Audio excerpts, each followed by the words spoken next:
All right, freshwater fishing novices, new viewers. My name is Molez. This is the Freshwater Fishing Novice YouTube channel, and I'm the Freshwater Fishing Novice.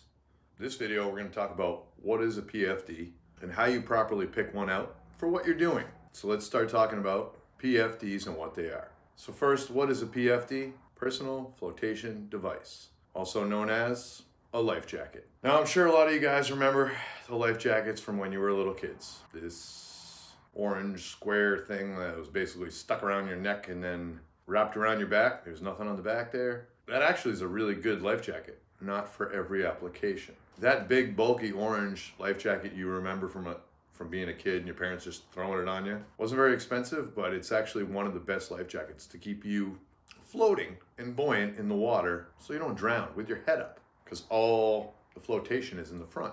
Now, what type of PFD life jacket is that big dumb orange life jacket? So it's a Type 2 PFD or life jacket, and that's for like a near shore buoyant vest. The first advantage, Type 2 PFD is going to be more comfortable than a Type 1 PFD. Maybe we should backtrack to the Type 1 PFD.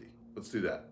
If you think about being stuck out in the ocean, like you're not going to be rescued for a while, it's going to be the best at keeping you buoyant. Turns most wearers face up when they're in the water. So most is better than some. Highly visible colors. They're usually, those offshore PFDs Type 1 are wicked high vis. So you'll be able to see like, oh, it's orange, yellow, you know, those kind of colors. Big disadvantage with the offshore PFD Type 1 is it's bulky. And as far as sizes, there's probably like two sizes that fit adults and children. So if you're in the ocean, you definitely want the Type 1 PFD, especially if you don't plan on anyone coming to get you and you're just bobbing up and down out there. I don't know. Don't go in the ocean. It's scary.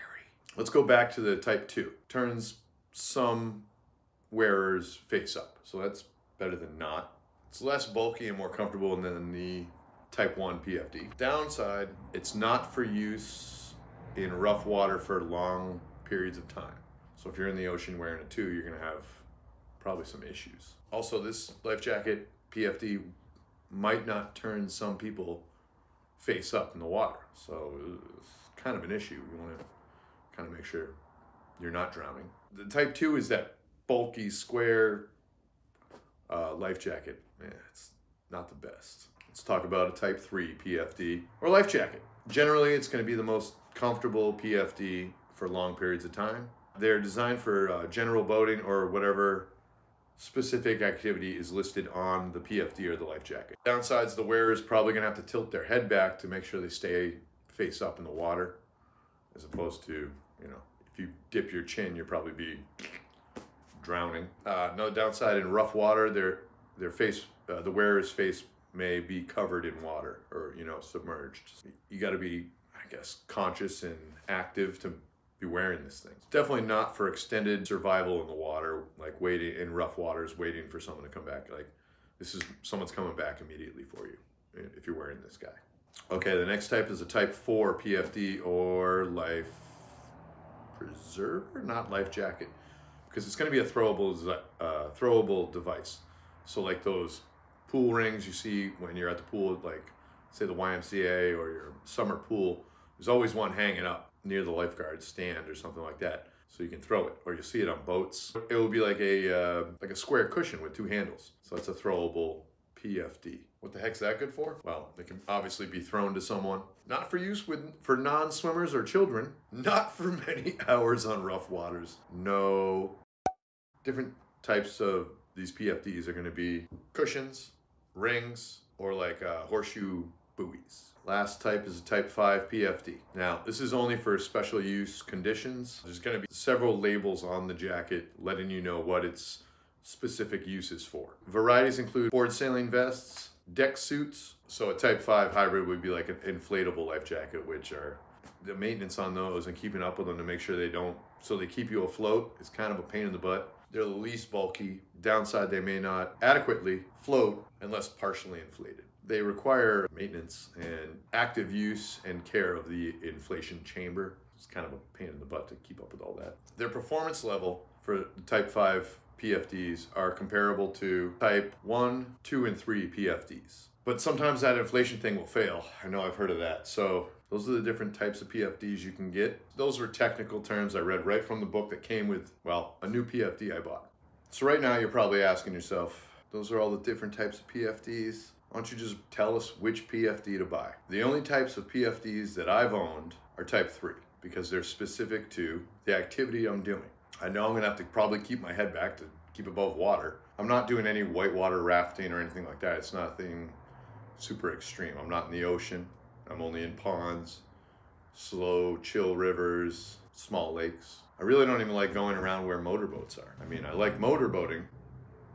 I don't like taking on wakes from guys who like going fast in their motorboats when I'm trying to fish. So I usually go on flat water. Maybe there's like electric motors only. That's okay with me. I'm out there to relax, go fishing.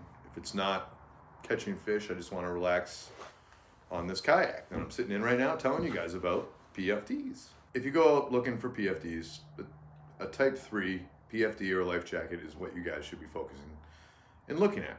Okay, now why are we talking about this? I gave one of my buddies who started fishing last year one of my kayaks that's pretty small and I wasn't using it. And I'm not using it anyway, just collecting dust. Might as well get my buddy on the water because he was stuck to shore and I was like, well, you know what? This will change everything. So I asked him, I said, do you have a PFD? No. Well, we're gonna go get a PFD before you go in the water because one, you need one. You can't go out in the water. I mean, you can. The chances of any kind of marshal or game wardens, if they see you without a PFD, you're gonna be in trouble. You're gonna have a fine. So let's talk about my first PFD. So I bought a very cheap kayak. I don't believe that kayak costs $160. Now my PFD, on the other hand, costs just as much, if not more, than my kayak. And you might say, why the heck would you do that, dude? Like you're just blowing money? Well, I think of a life jacket, the PFD, kind of like a seatbelt or a helmet, which might be ironic if anyone really actually knows me in real life. It's a safety feature. And you have to have, and I have a very healthy respect for water. Being trapped underneath water is absolutely no fun. Sucking in mouthfuls of water while you're stuck underwater and you're trying to breathe, not awesome. I can't imagine what it would feel like to drown, even though I've come close a couple times. When I was a kid, someone would push me underwater or something like that, and I'd just suck in tons of water, end up throwing that up as soon as I come out. It's terrifying being under there. I've been trapped under waves surfing. That's no fun. You're underwater, your eyes are closed, and you go, I'm just gonna swim up. And you put your hands down and you feel sand, and you realize you're upside down. Terrifying. You don't know how deep you are. I take safety in the water pretty seriously, even though I've been in some really sketchy situations. I remember the first time I bridge jumped, I was only like 5 feet off the water. My buddy Tommy was like, yeah, we're doing it. So we're up on this railing, jumping 5 feet to the water, and then we don't know how deep it is. So he jumps in, no problem, comes right out. Tom's a little bigger, taller than me and stuff. I jump in, pencil, right to the bottom, into muck, up to my knees. So now Tommy has seen me jump in the water and then not come back up. And meanwhile, I'm like, is he gonna jump in here and help me? Or am I just gonna, and I'm holding my breath, I'm underwater, and all I could think to do is dig myself out of that. So I dug my feet out as fast as possible and then shot to the top, and I was spitting out water once again. Thank God I was in junior high when that happened, and it terrified me. And I won't ever jump off a bridge again. Traumatizing at best. Haven't been in bad situations in water.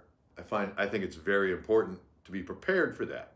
So a life jacket's a great way to ensure you don't frickin' die. So wearing a PFD is important. I know you probably saw some of my videos last year. I wasn't wearing one. That was dumb. And the reason was I couldn't get the camera around my chest. To fix that problem, I've gotten some more camera mounts. I got one for the back, one from the front. And now I can have GoPros like in front and back, so I don't have to have one on my chest, so you guys can see what's going on. So that's one way I fixed that issue. Otherwise, this is a StollQuest keeper. Is this the keeper? This is the keeper. It's amazing. It's got tons of pockets, so you don't have to store anything on the back of your kayak. Especially in a little kayak, it has pockets everywhere, zippers. I used to jam this, my phone would be in here. I won't even tell you what else I put in there. Keys definitely would be right in there. I wouldn't have to worry about where they were strapped, if they were gonna sink or not. I know it was all attached right here. But then wearing the GoPro while filming, what I would do is just put it on the back of the seat, load my stuff up like I normally would if I was wearing it. So now I got my phone and all my keys and stuff like that back there. And now I don't have a life jacket on and I'm fishing. very stupid, especially since I go by myself all the time. So let me show you the PFD I picked up the other day when I gave my other kayak to my buddy Chris. There's Chris right there. And we went to pick up a PFD.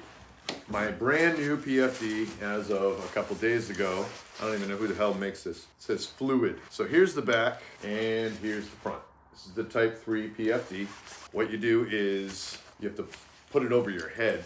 The reason I bought this PFD is because there was a GoPro camera mount right on the front. So let me just throw this turd on. So it just sits like that. Now my camera's right in front, just where I wear my normal mount, and I can get that footage. So now I can have a camera behind me and this camera on, and then I'm good to, or maybe this camera? So I can get different shot angles for the season when I catch fish. I bought this life jacket because I was pissed I wasn't wearing my life jacket. Why am I not wearing it? I know better about safety. I was a lifeguard coming out of high school and stuff like that. So I knew how to save people if there was problems in the water. That's one of the reasons I took lifeguarding, is because I had so many close calls when I was younger. I was like, you know what? I gotta figure out this so I don't die. So if I become a lifeguard, I'll be able to save myself, save someone else. Be better informed in the water. You guys will probably see me wearing this or my other life jacket, depending on the cameras and the camera angles I decide to use. So I'm probably gonna switch back and forth, but you're gonna see both of these life jackets on me this year. Wear your life jacket. You never know what's gonna happen. All right, new viewers, subscribers, freshwater fishing novices and anglers. This has been Freshwater Fishing Novice Friday. My name is Molez.